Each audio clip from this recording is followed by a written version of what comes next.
Selamat pagi sidang jemaat Tuhan yang saya kasih dalam kasih Tuhan kita Yesus Kristus.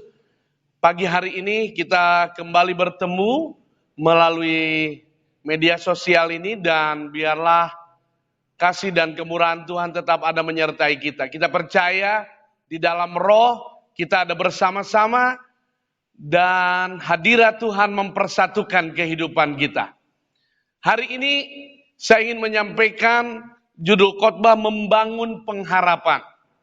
Di saat-saat seperti ini sangat diperlukan kehidupan kita untuk kita memiliki pengharapan yang kuat. Kita akan belajar dari perjalanan hidup kita bersama dunia dan bangsa ini, bagaimana kita menyikapi berbagai pencobaan, tantangan dalam hidup kita. Mungkin pencobaan, tantangan yang kita alami tidak begitu berat kita rasakan hari ini karena kita merasakannya secara bersama-sama. Kita bersama-sama dihimbau untuk stay at home, tetap di rumah, ya, kerja melalui dari rumah dan segala keterbatasan yang dihimbau oleh pemerintah, termasuk ibadah kita. Dan kita tidak begitu merasa sulit karena ini bukan menyangkut salah satu agama. Ini menyangkut semua agama, semua kepercayaan, semua kehidupan sosial. Namun kalau satu kali kita mengalami tantangan pencobaan, di mana hanya kita yang merasakan, hanya kita yang mengalami, walaupun tantangan pencobaan itu tidak seberapa, namun saya percaya itu menjadi perkara yang cukup menyulitkan di dalam kehidupan kita. Mampukah kita membangun pengharapan? Mampukah kita melihat jalan keluar yang Tuhan siapkan dalam hidup kita? Di tengah-tengah kita menghadapi realita, tidak ada jalan keluar, tidak ada pertolongan, tidak ada kekuatan, dan harapan kita satu-satunya hanya kepada Tuhan. Mungkin bagi sebagian orang berharap kepada Tuhan malah justru aslinya hasilnya dikira kita sudah kehilangan akal sehat. Banyak orang berkata jangan terlalu fanatik kepada Tuhan, kepada kepercayaan. Kita juga harus berusaha, betul. Ada istilah Latin yang seringkali dalam lingkungan kita katakan yaitu ora et labora. Berdoa dan bekerja. Namun pada waktu kita laboranya tidak ada jalan keluar. Tidak ada kesempatan untuk kita melakukan apapun dalam hidup kita. Dan kita hanya bisa berharap dalam doa. Mampukah kita melakukannya dalam hidup kita? Sidang jemaat yang saya kasih dalam kasih Tuhan. Membangun pengharapan adalah gaya kehidupan kekristenan dari awal. Kita belajar dari Yesus. Yesus lahir ke dalam dunia sebagai orang yang dihinakan, melayani sebagai orang yang sederhana, mati di atas kayu salib.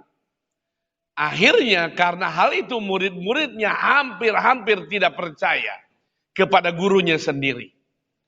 Kuasa kebangkitan memberi pengharapan.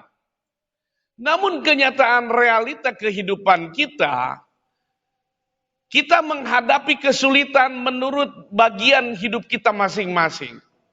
Mungkin sidang jemaat ada pedagang, ada petani, ada pegawai, buruh, penjual jasa, ada seorang pelajar, orang tua, anak-anak. Semua kita memiliki bidang hidup dengan persoalan masing-masing. Dan di tengah keadaan seperti itu, kita membutuhkan membangun pengharapan. Supaya kita menjadi orang-orang yang menghidupi firman. Supaya kita menjadi orang-orang yang hidup dalam kepastian. Dan kita mewujudkan apa yang dikatakan oleh Rasul Paulus firman Allah yang disampaikan Rasul Paulus kepada jemaat di kota Roma, bahwa kita lebih daripada orang-orang yang menang. Mari kita membaca firman Allah. Di dalam Roma pasalnya yang kelima, ayat 3 sampai dengan ayat yang keempat. Roma pasal yang kelima, ayat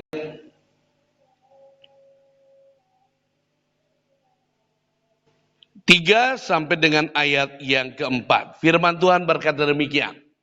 Dan bukan hanya itu saja, kita malah bermegah juga dalam kesengsaraan. Saya ulangi, kita malah bermegah juga dalam kesengsaraan kita. Karena kita tahu bahwa kesengsaraan itu menimbulkan ketekunan. Dan ketekunan menimbulkan tahan uji. Dan tahan uji menimbulkan pengharapan. Puji Tuhan. Bapak Ibu yang saya kasih dalam kasih Tuhan. Banyak sikap orang dalam menghadapi persoalan pencobaan, bahkan bencana. Yang kita sebut sekarang salah satunya adalah pandemi penyakit corona. Banyak orang yang bersikap apatis. Apatis itu artinya dia tidak peduli, cuek, acuh tak acuh.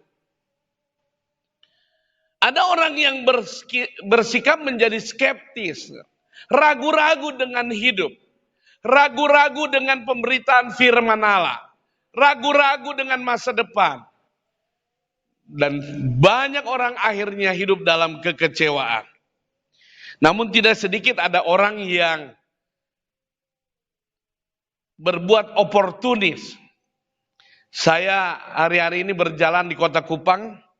Saya melihat ada hobi baru masyarakat kota Kupang, yaitu jualan masker. Sampai orang yang jualan nasi pun di pinggirnya ada tulisan jual masker. Ya. Hobi sekarang orang Kupang jual masker. Ya saudara, itu orang-orang oportunis. Melihat setiap kejadian sebagai satu kesempatan. Ada baiknya juga. Dan kita belajar dari orang-orang itu bahwa kita tidak ada gunanya kita memikirkan hanya masalah hidup kita. Kita harus memiliki satu sikap, satu keinginan untuk kita maju menghadapi itu. Dan itu bisa terjadi kalau kita punya pengharapan. Dan untuk itulah firman Allah mengajar kita bagaimana kita membangun pengharapan dalam hidup kita. Anak Tuhan harus memiliki sikap, satu keputusan positif mengenai semua yang terjadi dalam hidupnya. Dan sikap positif, sikap yang benar, itu akan membawa pengharapan di dalam hidup kita. Dan pengharapan itu adalah sauh yang kuat bagi jiwa kita. Jiwa yang memiliki sauh yang kuat, jiwa itu akan tenang, akan damai, sukacita, dan justru itu menjadi perlindungan dalam kehidupan kita.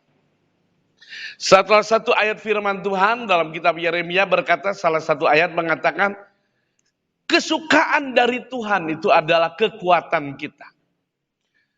Tempo dulu gereja kita punya lagu. Kesukaan dari Tuhan itu adalah kekuatanku. Sukaan dari Tuhan itu kuatku. Sukaan dari Tuhan itu kuatku. Dan seterusnya. Lagu yang lama sudah tidak kita nyanyikan.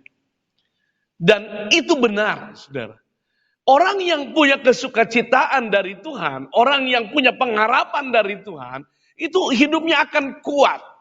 Dia tidak akan sembrono. Dia akan memiliki kehidupan yang tenang. Kepercayaan, keyakinan yang dia berikan kepada Tuhan mendatangkan ketenangan di dalam hidupnya. Dan orang yang tenang dalam hidupnya, yang damai, pasti akan membawa damai buat orang lain. Dan kedamaian itu akan tercipta dengan sendirinya karena kita punya pengharapan. Karena itu kita belajar dari firman Tuhan ini, bagaimana kita memiliki sikap yang benar, yang membawa pengharapan dalam hidup kita. Ayat-ayat yang tadi kita baca dikatakan bahwa Kita bermegah karena penderitaan, ya, bukan artinya kita orang yang senang menderita, bukan. Bukan berarti gereja kita mengatakan bahwa kalau kita menderita itu hal yang mulia. Kalau hal menderita karena pelanggaran dosa kita itu bukan hal yang mulia. Tapi penderitaan yang Tuhan izinkan bukan karena kesalahan kita, bukan karena perbuatan kita. Dan kita justru karena kebenaran harus menderita, itulah hal yang mulia dalam kehidupan kita. Bagaimana kita memiliki sikap yang benar? Dalam semua pencobaan penderitaan, ada orang dicobai, ada orang yang menderita. Dan dia bisa menjalani, tapi di dalam hatinya banyak pengeluhan, banyak kemarahan, dan membuat orang di sekitarnya tidak memiliki damai. Itu bukan berarti orang itu punya sikap yang benar terhadap penderitaan. Walaupun di dalam mulutnya dia berkata, saya percaya kepada Tuhan. Tapi kalau di dalam hidupnya dia membawa resah kepada orang lain, dan orang lain merasa terganggu akibat kekhawatiran, keresahan hidupnya, maka sebenarnya dirinya tidak punya pengharapan yang kuat di dalam Tuhan. Orang yang punya pengharapan dan bersikap benar terhadap pencobaan, orang itu akan memiliki kekuatan di dalam hidup. Sikap di dalam hidup yang membawa damai buat orang lain. Karena itu di dalam surat Roma kita belajar, Roma pasal yang kelima tadi yang kita baca, ada dua sikap yang dicatat di dalam ayat pokok kita bersama, yang kita harus lakukan dalam menghadapi penderitaan atau persoalan. Yang pertama yang kita harus tahu dari pencobaan penderitaan persoalan hidup kita, bahwa kita belajar untuk kita hidup tekun. Ketekunan. Ketekunan di dalam bahasa Yunaninya itu memakai kata hupomone. Mone itu artinya tinggal. Hupo berarti dia di dalam pada waktu itu tinggal tetap. Dalam bahasa yang lebih bagusnya lagi, dia terikat tetap. Dia tidak memiliki keinginan untuk lari dari persoalan. Orang yang hupomone, yang tekun, dia menganggap bahwa semua yang dialami adalah hal yang normal dia jalani. Walaupun bagi orang lain, itu merupakan satu penderitaan. Itu merupakan suatu hal yang menyusahkan hidupnya. Atau dirinya sendiri merasa bahwa memang itu adalah penderitaan persoalan. Tapi hal itu mendatangkan dia tekun, dia jalani hidupnya. Mungkin ada masalah ekonomi. Dia tidak mau keluar. Dia tinggalkan masalah itu, tetapi dia berusaha untuk mencari jalan keluar dengan tidak meninggalkan tanggung jawab di dalam hidupnya, dalam keberadaan dirinya. Di dunia ini ada bangsa, ada negara yang paling tinggi bunuh dirinya, yaitu orang Jepang. Orang Jepang itu punya istilah untuk bunuh diri secara terhormat adalah harakiri. Jadi kalau seperti saya orang Jepang, saya seorang pimpinan perusahaan dan saya punya target, lalu saya bilang ke atasan saya tahun depan targetnya begini-begini. Begitu saya gagal untuk menanggung rasa malu yang baik, maka saya bisa bunuh diri. Dan itu bagi orang Jepang lebih terhormat. Tapi bagi saya, itu adalah pengecut. Itu artinya dia sombong. Seolah-olah dia harus berhasil. Memang ada satu sikap yang positif dari itu. Artinya orang belajar bertanggung jawab. Tetapi lebih berani lagi orang-orang Kristen, orang-orang percaya, yang di dalam kegagalannya, dia tetap hupomone. Dia tetap tinggal percaya kepada Tuhan. Dia tetap tekun dengan Tuhan. Dia tetap percaya kepada firman Allah. Dia tetap tekun menjalani hidupnya berdasarkan firman Allah. Itulah orang-orang yang lebih berani. Orang-orang yang mengakhiri hidup bunuh diri, Saya boleh katakan kasarnya mereka pengecut, tidak berani bertanggung jawab dengan kehidupannya. Yesus mengajar hidup kita bahwa ada kalanya kelemahan, kehinaan, kesengsaraan, bahkan kematian itu menjadi bagian kehidupan kita dan tidak perlu kita malu menerimanya. Karena kita punya pengharapan yang jauh lebih baik. Kita tekun bukan untuk hal yang ada di dalam dunia ini. Kita tekun bukan untuk hal-hal yang ditawarkan oleh dunia. Karena kita tahu pengharapan kita sudah dibawa ke belakang tabir. Kepada kekekalan. Itulah pengharapan kehidupan kita. Pagi hari ini, sidang jemaat Tuhan. Saya percaya, di tengah-tengah segala pencobaan tantangan kehidupan kita. Kalau sidang jemaat tetap kita punya pengharapan yang kuat. Tetap kita bersikap untuk tinggal tetap percaya, teguh, bertahan. Bukan berarti kita tidak boleh berusaha. Tetapi kalau usaha kita pun yang kita lakukan sudah tidak memberikan pertolongan, maka kalau kita masih tetap percaya Tuhan akan memberi jalan, itulah hupomone, ketekunan.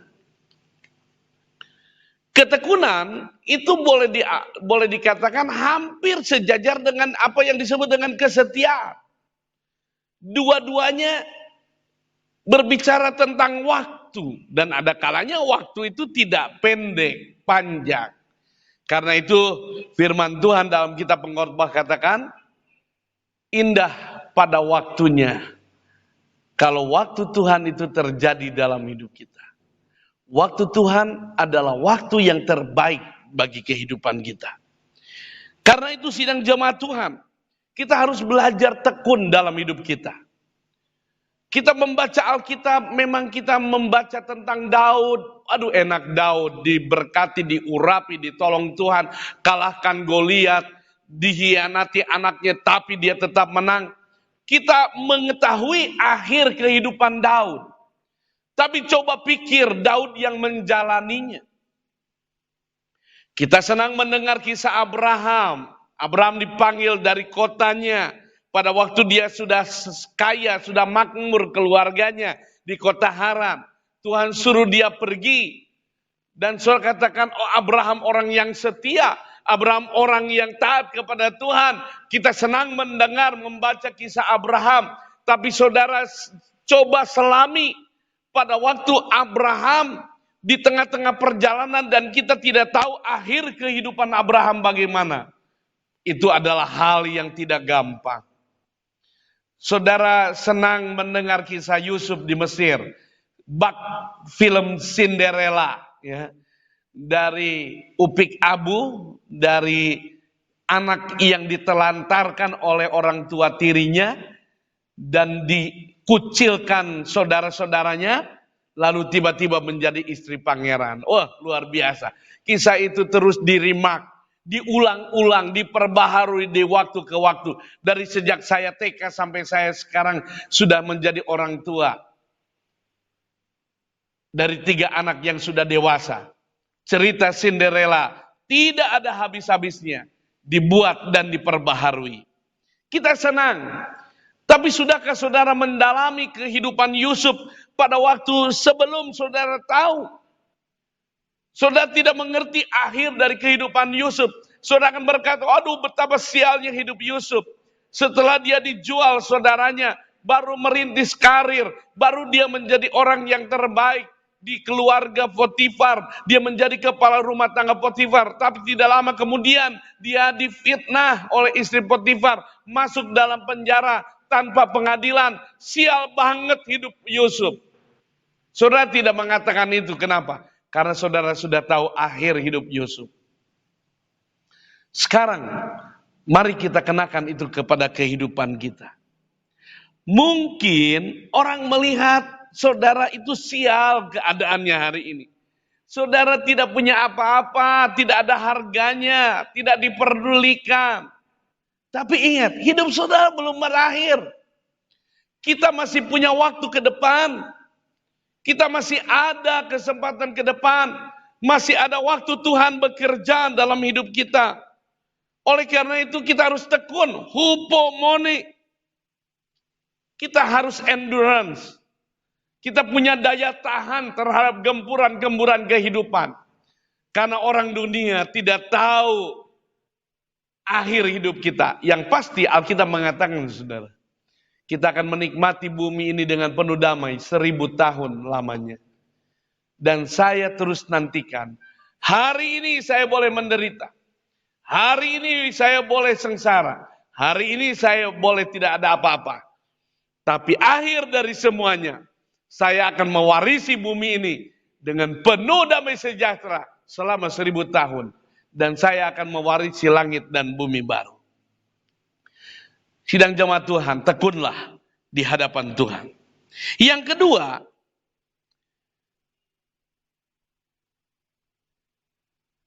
dari sikap yang harus kita belajar, yaitu adalah ketekunan itu melahirkan tahan uji. Saya kembali tadi sedikit tentang ketekunan. Ketekunan itu adalah kesanggupan menanti Tuhan sewaktu penderitaan itu datang kepada kita. Dan kata penderitaan yang paling sering dipakai di dalam Alkitab, apalagi akhir zaman, adalah odin. Sakit bersalin. Artinya kesakitan yang makin tinggi, makin besar, makin kuat daripada intensitasnya, daripada nilainya. Dan kita harus punya kesanggupan menerima itu semua. Kesanggupan menanti Tuhan sewaktu peristiwa itu datang kepada hidup kita. Yang kedua adalah tahan uji. Ketekunan melahirkan tahan uji. Dalam bahasa Yunaninya adalah dokime.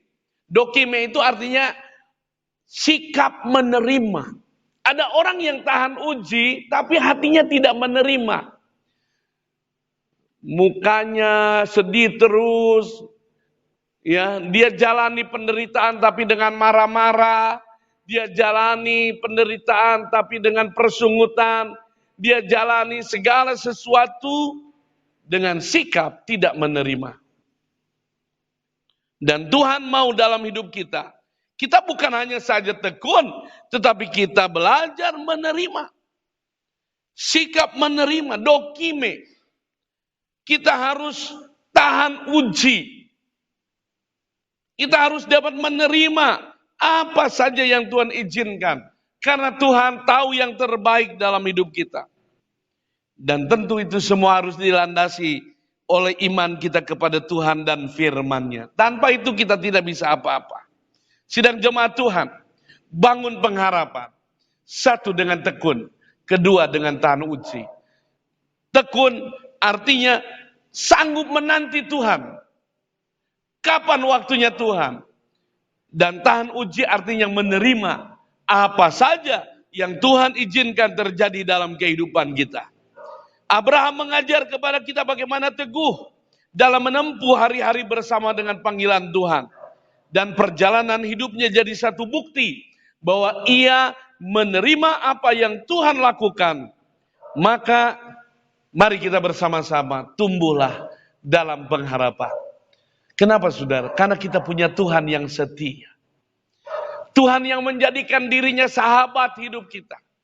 Tuhan yang menjadikan kehidupan kita bukan hanya hamba yang melayani Tuhan, tetapi menjadi sahabat bagi Dia. Dan Tuhan mau dipanggil sahabat oleh kita.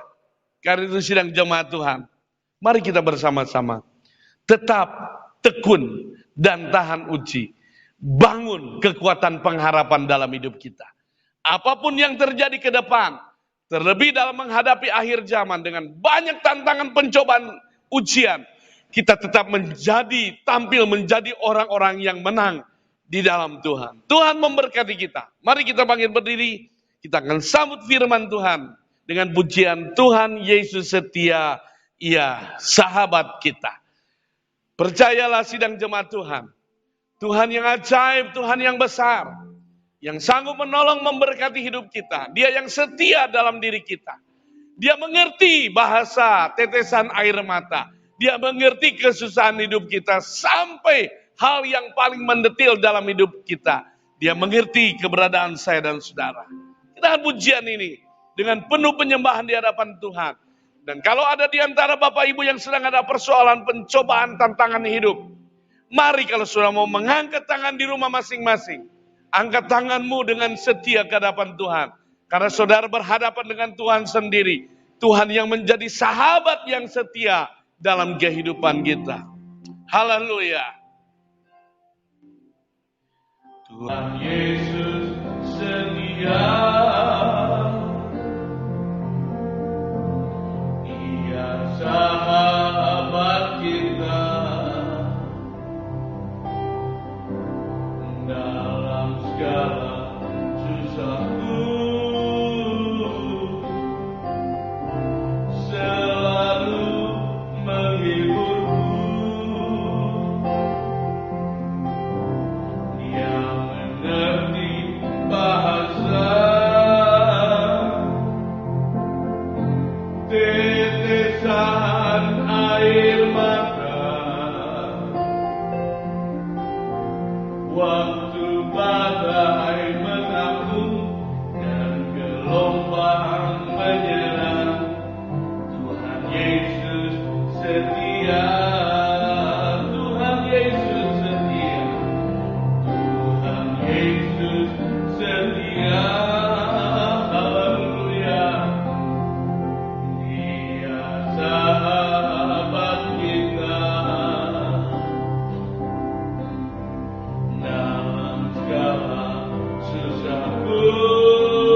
Engkau Tuhan yang ajaib.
kasih Tuhan yang mengerti bahasa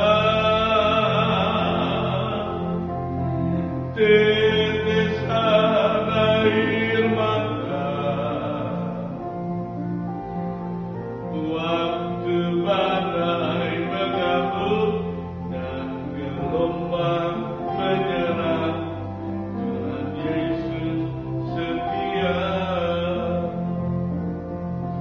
Salah